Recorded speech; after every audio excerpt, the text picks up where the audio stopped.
So yeah, LinkedIn for you guys. Yeah, Instagram was on there. So there you go. So I know from experience from looking at the stats, Facebook is the #1 place for you to reach consumers and for you to reach home sellers. So that's got the best data, and it works. It actually works even if, like, I target you guys in Facebook, and that's my #1 social media platform, and I'm B2B. So people think that it's just B2C, but it's not. It's also B2B. Then LinkedIn is fantastic because it's the people network, so it's the professional network, and it's great for sharing advice. And then, who knows who owns Instagram? Facebook, correct. Who knows who owns LinkedIn? Microsoft, isn't it? Yes, well done. Microsoft owns LinkedIn, so LinkedIn's starting to get more and more features added to it. So they've just added, or earlier in the year, they added videos, so you can now upload videos to LinkedIn, but you can only do it from your phone. So they're trying to play catch up. So the whole digital world and all the tools that we have today are constantly evolving. So the front runner today may not be the front runner tomorrow, but and then I was saying to Neil that the good thing is it keeps us in it, for him and I, it keeps us in the job. So our job is to help you navigate these and to keep you guys at the forefront of where the eyeballs are. And your job is to be in the lounge rooms, listing and selling. So let's have a look at Facebook. So who has a page on Facebook? Oh good, a lot of you. So beyond your office page, you've got your own individual pages. Very good. So what's the difference between a profile and a page? Who can tell me? Page is public and profile is more who your friend with and they can have access to. Yep, correct. So and everybody gets confused with this, and it's really confusing in real estate because we put our faces on the page. But so a page in Facebook is kind of like the equivalent of a web page. So you can keep people within Facebook, and that's what Facebook would like you to do, is keep people within Facebook so that you're just interacting with them there. So your page is like a rented, a free web page. And then, but your profile is what you log in with, and it's you as a person. So when you log in, you have to create an account. But once you create an account, you can put a page that sits within that account. So people get confused and they think that their page is another account. It is a bit confusing. But I think it's confusing because as we put our faces on our page. So this is another client of mine, Ross. He's a principal, and but he's only got 4 people in his team, so he's an independent. So he's got a page, he's got his own blogging profile. He's also, so interestingly, Facebook also has maps. So you can have your page can be a place, and you'll be put on the map as well. So Facebook is trying to be all things to all people. You've also got this, as soon as you search, you'll notice that you get this sub-navigation. Has anybody noticed that or used it? So you can also search for people in Facebook. So you can research your neighbourhood by typing in the name of the neighbourhood, the suburb name, and you can see what people who have left their accounts public are posting. And that's a really good way to see what your clients are interested in. And the visuals that they post and the information that they post is a good indication of what they would like to see, so then you can curate content that relates to that. So because it is so confusing putting your face on your profile and your face on your page,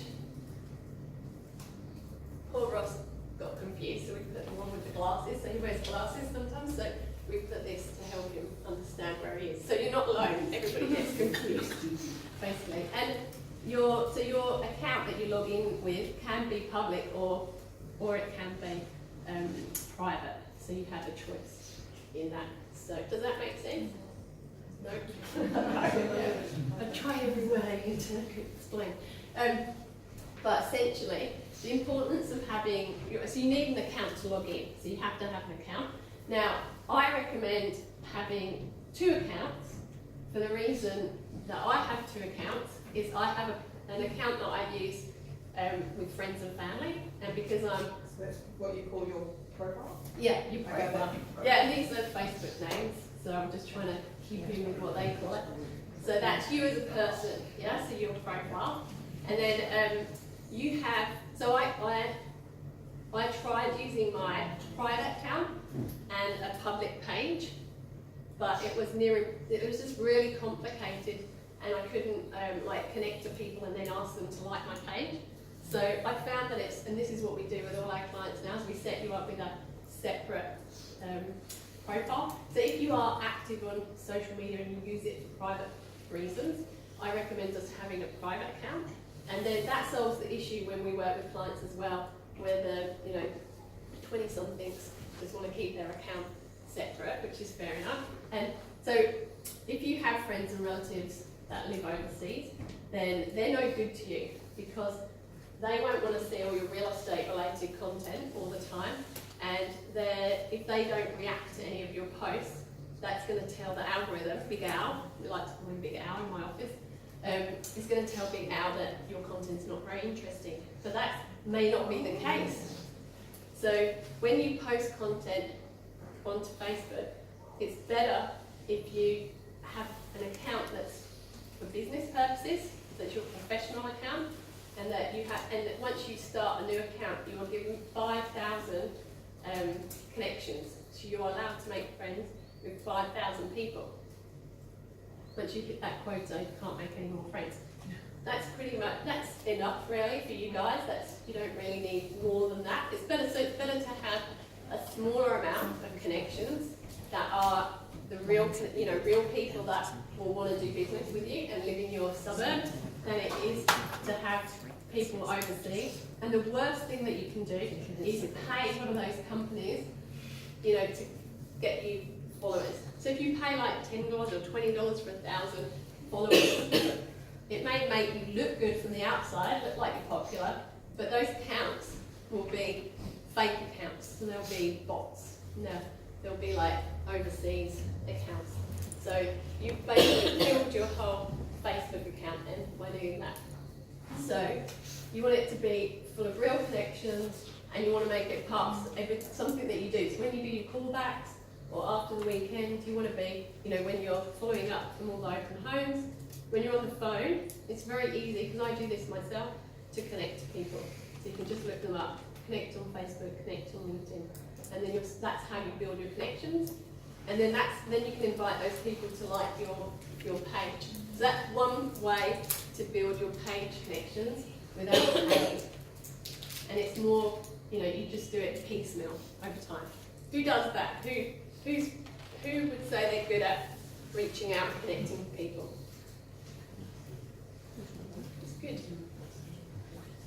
All right, so we understand the difference between a profile and a page. The other difference between a profile and a page is that you can advertise on a page. So you can't advertise a post that you put out as a person. And once you have a page, you can post organically, or you can post and boost, or you can also run ads, or have somebody like Buddy Big run ads for you. So here's Ross again. Sophie, mainly his wife does some really beautiful posts, which is why I used his account as an example. So these go out on Instagram and then also on Facebook. She's got these are going out regularly, every 2 or 3 days. She has something nice going out there. It's an old screenshot, can't see, but he's got, I think, 600 and something connections. So he's still got room for growth. So that's what your page looks like. How much of that would be original content that he's putting out? 100% original Everything's content. original. Yes. Well, that's a good question, so I'll answer that in a minute. So, organic posts, this is how I liken it.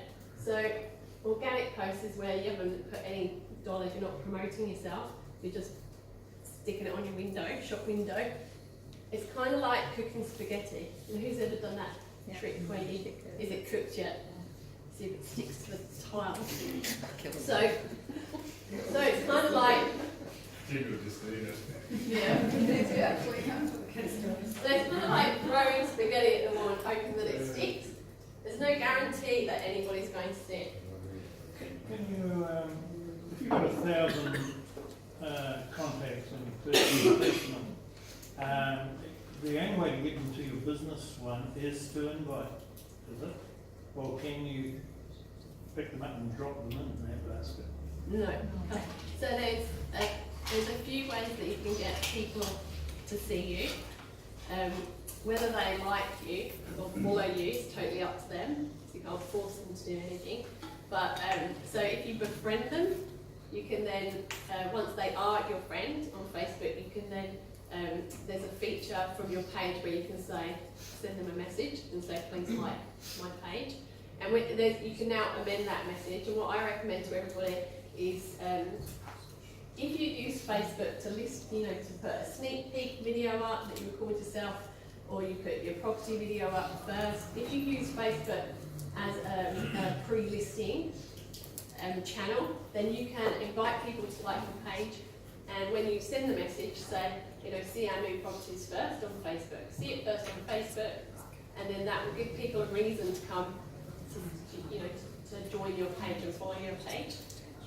Otherwise, it's a bit, it's not very enticing to say, hey, just like me, or hey, just follow me. So you're saying there's actually a place where you can actually type that in? Yes. When you do Yeah, so when you're on your page, these 3 little dots up there, if you click those, there's invite friends, and then it comes up with it didn't used to, but it does now, where you can, it has pre-written text, but you can change it. And it also has a tick box where you can send the message in Messenger as well. So, but you're only allowed, they've got like all these rules and permutations, so you can only invite 50 people in Messenger. As soon as you go to more than 50, it won't let you send it to Messenger. So you've got to like check 50 people, send them a message, and then do another 50. So they close the gap, like basically they're closing your options over time, and they're trying to funnel us into advertising, because obviously they need to make money too. So use all these features while they're there, because they're not necessarily guaranteed. It's like, immigration. You can get in today, but you might not necessarily be so easy tomorrow. So make use of it. So I'm from the UK, so I'm very happy that I made it in this side of the planet. And I can stay here. Yes. Also with that, do they have to, is there any other way of getting them to invite everybody without having to use your personal account? So that's where, that is the sole reason why I set up So you're saying a separate account. two profiles, your own personal profile, then another profile, and Yeah. then your business page. Yes. Okay. So if you look me up and you type in Mel Hall, you'll find me, and I've got, you won't be able to see much about me other than my banner and my profile images. And I've got I think I've got 430 friends. And they're people that I've met on my travels around the world, that my family overseas. It's got, that account has pictures of my kids in there and videos, and it also shows that I'm married to Bruce Willis as well. So, whereas my professional account has, I think I'm at like 3,500 connections. Now I can't possibly have met all 3,500 of you. Or I might have met you, but I certainly don't know everybody on a one-to-one basis. So I've used it for, to help let you know that I have free advice to give you, and that you can follow me and see that information publicly through that profile. And then that's the profile that has the page, and then I do. So every day I'm logged in to my business account, like my professional account, and my private one is mainly now, because I spend all day on social media, so the last thing I want to do is be on it and go vlogging on an evening. So if I'm on there, it's in my private account, it's because I'm there on a Friday night, in front of the telly, doing what everybody does, with a glass of wine, and just, catching up on the week and seeing what people have been doing. So what you just described, for me, always sort of Facebook is something that you have as a personal thing, which is what I think most people have found. It's morphed into more of this business context. And LinkedIn was always the one that was sort of taught to me as being your ability to push things out from the business and connecting with people in that context, but Yeah, you're saying that Facebook's actually a better avenue for that. definitely. And so we'll get on to LinkedIn in a minute, and we'll talk about what LinkedIn is and isn't. But Facebook also allows you to log in and out and save multiple logins. So it already recognises that you need to have multiple accounts, and it even promotes like numbers. You can find the stats, and it will say that it knows that it's got these, people have multiple accounts now. So you've got a public persona and a private persona. That's the way to look at it. So you've got your and what's happening in the world is people are becoming less public because we've kind of got tired with this, sharing all of our information. But as public people, we want to allow anybody to have access to our professional information. So what's happening is that's where Messenger and groups, people are starting to go in there. Yes. This lady, she was waiting patiently. You go. So if you're running your work Facebook page off your account, which is how we set it up, can you then set up an account and translate your page across successfully? Yes, you can. Okay. Yeah, so you can change the admin, so you can move that across, or you can link both as admin. So your page is it's not logging of its own accord, it's just a Right. separate, it's just something that you move between accounts and grant people access to. Okay. Yeah. So you can use your private account, but it just becomes harder because if you don't want to let everybody in, it just became too messy for me, which is why I was like, right, just segregate them. Yes. Would you advise that they pretty much mirror each other? Like your business account and your business page look the same? You should post to so I post to the business page Yeah. and then I share out to the profile, but then I will put things that I don't want on my page. So I think, the best way to approach it is to think of your Facebook page as your shop window. So just like this window, there's things that you're going to put on there. So you might not put every property. You might choose just to put nicer looking properties. And nobody is going to spend hours going down your page. They're just going to, if people do come to your page, mainly they will see your ads in their feed. Oh, so you think do less on the page Yes. than on the account? Yes, and you should, if you do this is what I see from the stats, is if you do more than one post a day, so if you post and then you do another post, you're asking Big Al to decide which of your posts should get more visibility than the other. So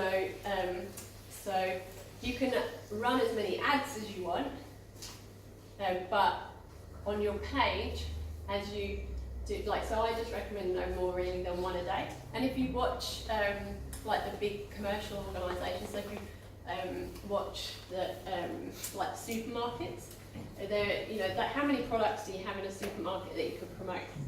There's thousands. Whereas if you go to their social media pages, generally they're just promoting one thing a day, and it will be like a campaign around one particular product, and then they won't do anything till the next day. That's because it's not about quantity, it's about quality. And so if you think of Facebook as like a deck of cards, and Big Al, the algorithm, has to choose who's going to be shown.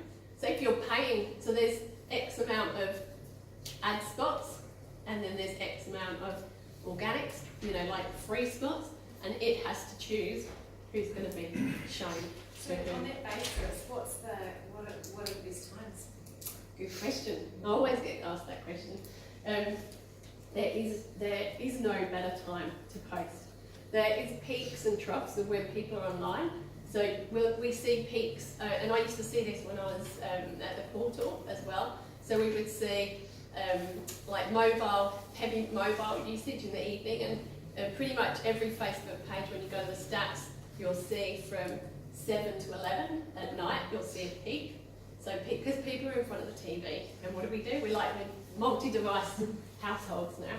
And then you'll see commuter times, you'll see peaks, and then desktop at lunchtime. So people will go on desktop at lunchtime. But I don't know whether you've noticed, when there's a national holiday, a public holiday, so let's say like Anzac Day, then you'll notice that you might you'll be seeing posts about Anzac Day, you know, the next day. It used to be about a 48-hour, like it's got longer over time, and that's because there's so much content. And it's not about when you post, it's about what you post and how much interest it gets. And what the algorithm does is it will only show your post to a few people, and then if those people, so it's like, I put a post down on Facebook, it's just going to show it to you three, and if you two react to it and you don't, it's going to say, well, you've got a 60% interest, so it's better than some of the content that we've received, so we're going to show you to a few more people. So then I get seen by the whole front row, and then if you engage with my content, then the next row, you know, and then it gets, so it's like this snowball effect. Whereas when you place an ad, you're paying to be seen by the whole room, but it will still not show your ad to 100%. It will show your ad to the people that it thinks will be interested in your ad. So it has to be, so it's quality over quantity. So what's a conversation starter? This thing came up and it said you're a conversation starter, so a coffee cup. So what does that even mean? What does that mean? I don't know. Oh, Okay. I'll look out for it. So it was a Facebook feature. So, I mean, there's quite a lot of options now where you can, there's like when you go to post, there's quite, you can like do polls, you can ask questions, you can, like there's a whole plethora of options. So maybe, and Facebook is constantly prompting you to discover new features. So it might have been one of those new options. Yes. Sorry. I just, there's a slight digression. You said something that prompted me to share this with you. You're saying that they're condensing you in so that you spend more and more. I had a period there where I was using a little add-on extension type thing that you right click called Add This, and it was a little cross. Oh, right. Yeah. And it was fantastic because the Add This would give you all these options from emailing to posting later with all the others, LinkedIn, everything was absolutely fabulous. Yeah. And it disappeared. Anyway, so I So did a we bit of use- research on it, Yeah.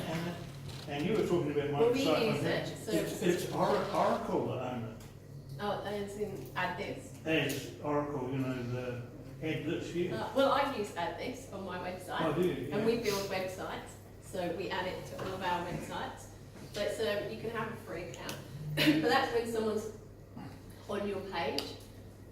You give them a really easy way to share it across to LinkedIn or Facebook or something like that. So that's a tool that you add to your website. So if it dropped off, it might be because the app, like it needed updating or something. Not sure. It definitely exists because I have it on my website too. Yes. I'll just go back from overseas and over in the States, and I was talking to two of the girls over there, and they're talking about, you know, phones.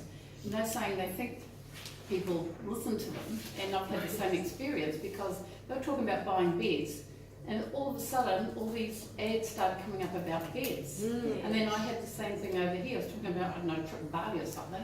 Yeah. And I started getting ads about Bali, but I hadn't searched, or they hadn't searched for beds on Facebook, but it still come up. So is there listening devices or? Good question. Who thinks that we're being listened to? Yeah, we are. No, there's So two we're only reasons. just seeing the start of it, so, Yes. and that's where they're talking a lot about artificial intelligence, and that's where it's all going. I had an instance recently where I was up in Fiji, and I thought, I'm not sure whether my phone's waterproof or not. So I picked up Google and I went, and the next thing came up is the iPhone 7 waterproof. Huh?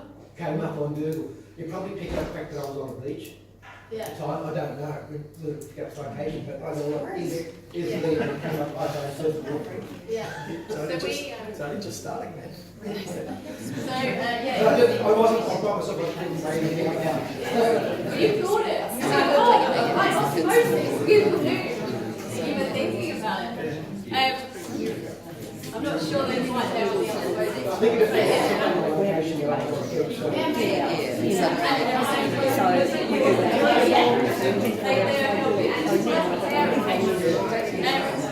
Thanks very much. That's a hot topic. So we write, so my agency writes content, the most people in my team are writers and editors, because we're a content house. And we have covered that topic twice, like we've written about, and because I wanted to know, so I put one of my writers on to research it. So we've got a blog out there called, is Google, Siri, Cortina, are they eavesdropping? Are they listening to us? And my writer, he uncovered the fact that when Google Home came out, that the first version, they said that it's not storing any of your because it's got to be on, right? It's got to be listening because it's waiting for the command for you to say, hey Google. But they said that they weren't storing any of your data, that then there was a leak and then the device had been storing data. Anyway, so it's kind of like, it's there to help us, right? Because it's preempting our needs and what we want to know. But in terms of your phone, your web search is generally linked to your phone as well. Like if you've logged into everywhere with the same account, you might search for Fiji online and then it's gonna know, and then that's the world that we live in now, is that ads come to us rather than digitally based on what we might be interested in. So that's behavioural targeting. God, I can talk about this stuff all day. But I will try and speak my voice then.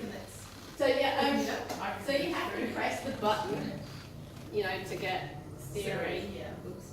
But yeah, if you hold the button down, then she'll listen.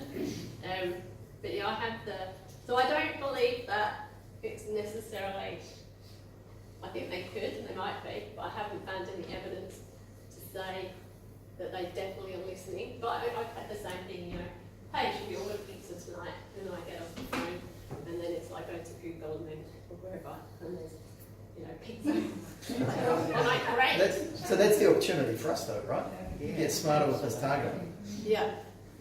And it's all about, we'll get to audiences in a bit, but it's all about building, every time you interact with somebody online, you capture them in your database. So you've got your physical email database, but you can also have these Facebook databases, which are called audiences. I'll look at those in a minute. All right, so I want to show you now what happens behind the scenes. So we're all used to seeing stuff from the front end, from the facade of the house. I've talked about organic, that Facebook would like to be paid now, so they've made it harder and harder, and we ourselves produce so much content now, there's so much information out there, that there's got to be a pecking order of what's seen. So if you're willing to pay, you can get the visibility. So I want to show you a couple of accounts. So these are real client accounts of mine. So this chap here came to me and he had been paying, I think, an email provider, technology company, $600 a month to post content to his page. And he just had this feeling that it wasn't working. And I'm like, I could evaluate that feeling. Let's go and have a look behind the scenes. So we went and looked at the Insights tab. So you've all got Insights tab on your page. Does anybody look at that? So you can get it from the mobile. It's like a line with little circles. So we went and had a look behind the scenes. Now, they were posting third-party content, and you asked me about third-party content. So I'm a believer in promoting your own content over and above other people's content.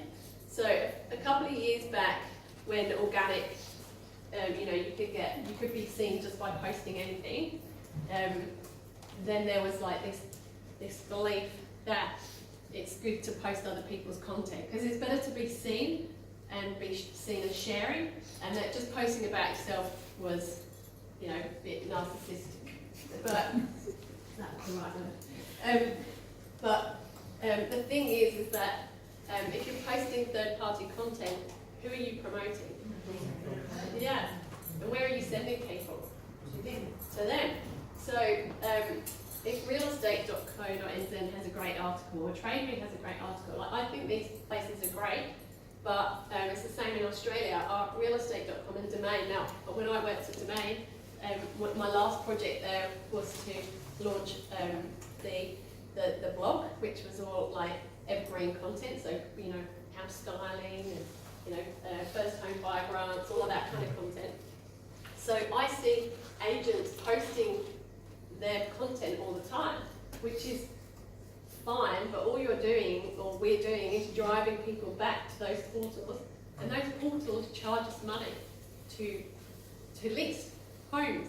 So they use, the audience numbers that we're sending people to them. So I'm not saying don't do that, because they have great content, but just be aware of, that you are sending traffic to them rather than to you. So ideally, you should have your own content, your own advice, and if you're going to lead people anywhere outside of Facebook, you want to lead them to the Bailiff site or to your own Bailiff agent page. So this chap here, they hadn't set his account up properly and they hadn't connected to anybody, so if he hasn't connected to anybody and he's not placing any ads, then there was nobody to see his content. And it's third-party content anyway, and it's the same content that all the agents that were signed up to that service were receiving. So I was like, I think they're doing all right. The people for their $600 a month, they're just posting the same fire, about New South Wales fire changes and fire laws and things like that, and it just goes out to everybody. So you look no different to the chap up the road. So I called that one dead on arrival. So the content went out there and it was seen by nobody. This one, so this is Ross's, so his wife is doing the posting, but they're not doing any advertising. So they're being seen by around 100, 150, but just over 100 people. What do you think about that? Is that a good number, mediocre number, bad number? How many people do you think you should be able to reach? So how many, like if I put a post out, how many people do you think that I get when I post? 1,000, 2,000, 3,500. They're good numbers. Yeah, in the thousands. So this is what is a much healthier looking account. So we were talking about, so if you think about it visually in terms of households, so there's there is a definitive number of X of households, so in your neighbourhoods, and in Australia I think it's around 60-70% of the market is using Facebook on a regular daily basis. I'm not sure what the stat is. I tried to find stats for New Zealand. Sometimes it's a bit harder for me, but when I write my blogs, I try and include both countries. But yeah, you can reach. So this one did pretty well. So this light orange is the organic reach, and then with some ad budget attributed to it, you can reach more people. So people were interested in Joe's Place in Greystanes. Now the message has changed over time. So this is a full campaign that's reached its end. But over the course of a month, your agency should be reaching a decent amount of households across the suburbs that you're targeting. So this particular, so here's just an example of 7 suburbs in Sydney that we're targeting, and then over the course of the month we're being seen by at least 1,000 people over the month. So that's what digital, it gives you it's word of mouth on steroids. So you can, if you're only being seen by a handful of people, it's not working. And the people that are working with you aren't doing your ads any justice. What sort of sponsorship do you? So the other thing that's worth mentioning is that it's good to be consistent with your ad budget. So, and also that, so what's interesting about this is, so this brand in Australia, I don't know if you've heard of them, but there's a magazine called Belle, and that's a lifestyle magazine, completely different company, but they have the rights to use that name and to align themselves with that brand. So there's a magazine that comes out regularly, and then so there's a magazine that comes out fortnightly, and my team, we manage this entire account for them. And so this comes from head office, and it's on the head office page, and we just reshare it. And I said to head, like I meet with head office on occasion, and I said, we're not seeing very good stats for your post. Do you see good stats? And they said no. So it's an animated GIF, and people aren't engaging with it. And because people aren't engaging with it, Facebook is choosing not to show it to anybody. But because the magazine is so important to the brand, they're aware of this, and even my client, the office, is aware of this, but they're happy just to post it so that on their page it's at least showcased. But we're aware that it's not reaching, like it's had 11 engagement, whereas this one's had, nearly 2,000 people engage with it.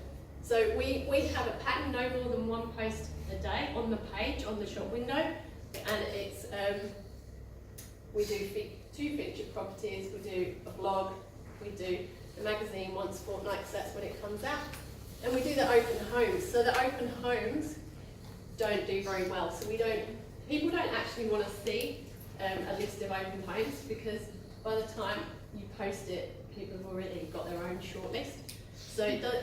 So what's interesting is that the more you advertise, if you do an organic post, I'm trying not to get technical here, but the more money you spend on Facebook, the overall better results you get, because they give you if you're doing quality content, it's your own content, you're posting regularly, you're putting an ad budget behind it, you're being consistent with the ad budget, then you will get rewarded by Facebook. So those things you see, this is I'm just explaining it. When you see on people's posts, I'm going to beat the algorithm, all they've got to do is cut and paste and repost it and post a word to it. So the more of their friends start to post the word to it, the more people then, the other friends get to see it. So it's so just getting people to react to a post, really, it's not so much the post itself, it's the reaction people are giving to us, what's giving it more. Yeah, and to give you one of my secrets, so things that we do to help. So we log in as all of the agents. So for this particular client, we log in as 7 salespeople, and then we reshare all the content out to their pages and their profiles, and then that gives us 11 shares straight off the bat, and then so then that's kind of kicks the algorithm into to start working, and then we start to get that snowball effect, and then we put some ad budget behind the post, and then we get seen by more people. But at the end of the day, it's still got to be good content. So we do the exact same process, we do the exact same budget for every type of post. So we have a budget for video content, we have a budget for properties, and we have a budget for written blogs. And so then I can see the dial move, which blog was of interest, and then that helps us decide what content we're going to continue to write. So people love historical stuff, like if we write something about the history of a suburb, and we have some old black and white photos, they go off. People love those. People love properties, so we're in a great industry, because if we were selling, a tax return service, it's not going to be so interesting to write about, and people aren't going to want to engage with that, but people love having a good old nose in people's homes. Just to back up something you said there about getting 7 agents to post or to share a common post. Something that I would encourage everyone to do, and I've had very, very good success with it on Facebook, is when you list a property and it goes live on Facebook, is you should be sending an email to your vendors with the link that they then click through and share on their page, and encourage their friends and their colleagues that want to see them do well in the sale of their property to also go through and do that. And you can kind of almost word them up an email that they can then send on to their friends and family to share that post.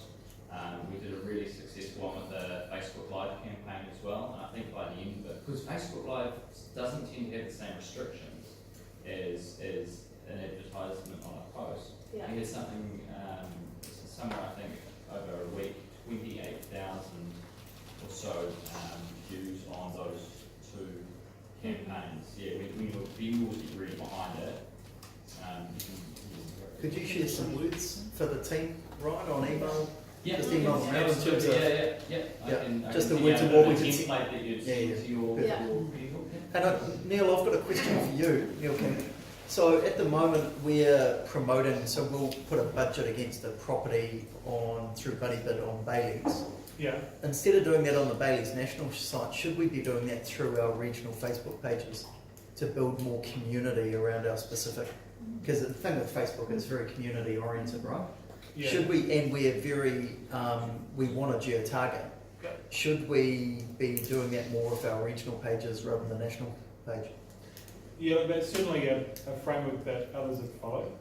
Yeah, so What's the best way to do it? Because we just want to get traction on this, so maybe we're open to whatever's best. drop me an email and we'll talk to the others about mirroring all of your listings would go under your So we've regional got, page. how many regional, we've got 5 regional Facebook pages, Yeah, and we've got 5 administrators leading those, and we've got budget against them right. specifically that we're spending every week, and I mean, clearly I think we need to probably increase that budget. Yeah, But I'm just wondering, so if we put $150 for a property yeah, in the Hibiscus Coast Yeah. into a Buddy Bid product to promote that yeah, through social, at the moment it's off baileys.co.nz and it's through that Baileys that's right. national account. That's right, yeah. I mean, should we give you access into our regional accounts to drive more meaningful content into our regional Yeah. areas? So, just so you know, at the moment, the structure is that you are structured regionally. Yep. So we're running off a Northland account, a structure of 5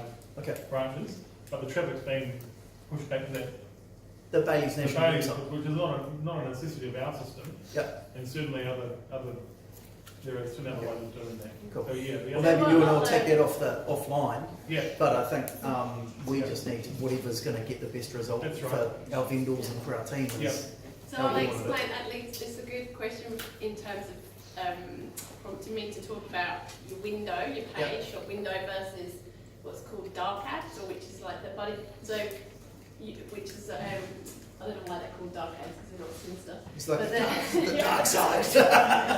But it's, it's the side that you don't see. So we don't see it, but your potential clients do. And you see ads all the time in your feed. So I like to explain the page as like a shop window. So you don't have to put everything in your shop window to be seen. What goes in your shop window is only going to be seen by people that walk down the street. Yep. So you don't have to get so hung up about the actual page. What's most important, and this is what, so I was looking at, one of the Buddy Big guys was showing me the audiences because I wanted to know what's happening behind the scenes. And as Neil said, your people that come to your ads are being segregated anyway. So it's more, so what's important is the database behind Facebook and collecting people in these ads. And so that's where your shop window, your page is just your shop window. Okay. So if you want it in your shop window as well, yes, you can have that, and that's the conversation. But don't worry, it's not the be all and end all that it's on the head office page, Okay. because they are actually segregating you, so you have your own database. Okay. So I used this in Australia. I lived in Auckland for a little bit, and I think it was like 11, 12 years ago now, and I was rolling out a system to one of the Portland real estate agencies, one of your competitors, sorry. I have been behind the scenes working with Baileys for many years, but you just didn't know that. Merge Like As If. I love this, and I use it with the Aussies too, because this is what Facebook is all about, and what I see working is where you have brand content and property listings promoted together. So if we just go back to this page here, so this is brand content, this is a property listing, this is a property listing, this is brand content, this is property, brand. So you see how there's a pattern, and we're merging like a zip. So thank you for that one. So I thought that's a good way to remember that the two need to work together. If you're just doing brand posts, If you're just doing organic posts, like basically organic is dead, if you're doing paid branding, then you're only going to have X amount of dollars of your own money to do that.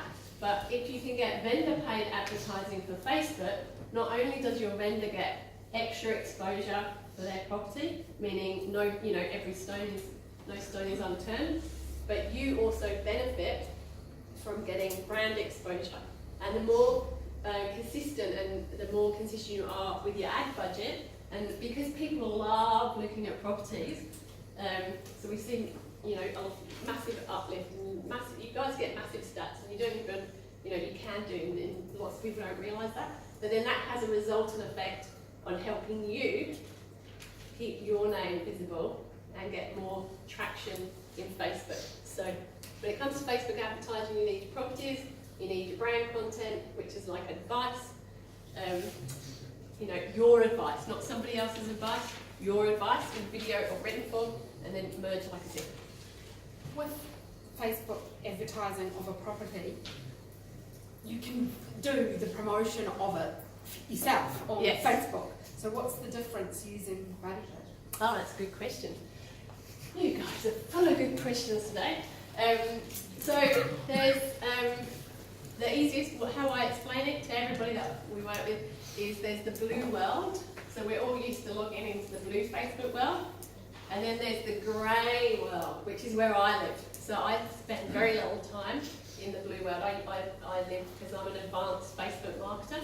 So I run ads and things through it's Ads Manager, so you have access to that. And as soon as you've got an Ads Manager, the interface will turn grey. But then